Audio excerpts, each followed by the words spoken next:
وعلیکم السلام ورحمۃ اللہ وبرکاتہ۔ فوج شدہ کی طرف سے حج عمرہ کرنا اور زندہ کی طرف سے، جی محترم بھائی، فوج شدہ کی طرف سے عمرے کا تو ذکر کسی حدیث میں مجھے نہیں ملا۔ البتہ حج کے متعلق آتا ہے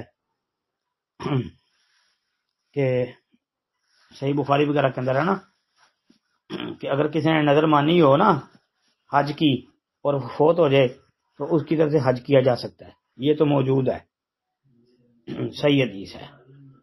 باقی فوج شدہ سے عمرہ کرنے کے متعلق کوئی حدیث میرے علم میں نہیں، البتہ زندہ ہے لیکن وہ عمرہ کرنے جا نہیں سکتا، یعنی ایسا کمزور ہے، لاغر ہے، مریض ہے، بیمار کہ وہاں جانے کی اس کے پاس سکت نہیں ہے، تو وہ اگر یہ کہے کہ میری طرف سے عمرہ کر دو تو انشاءاللہ اس کی گنجائش موجود ہے۔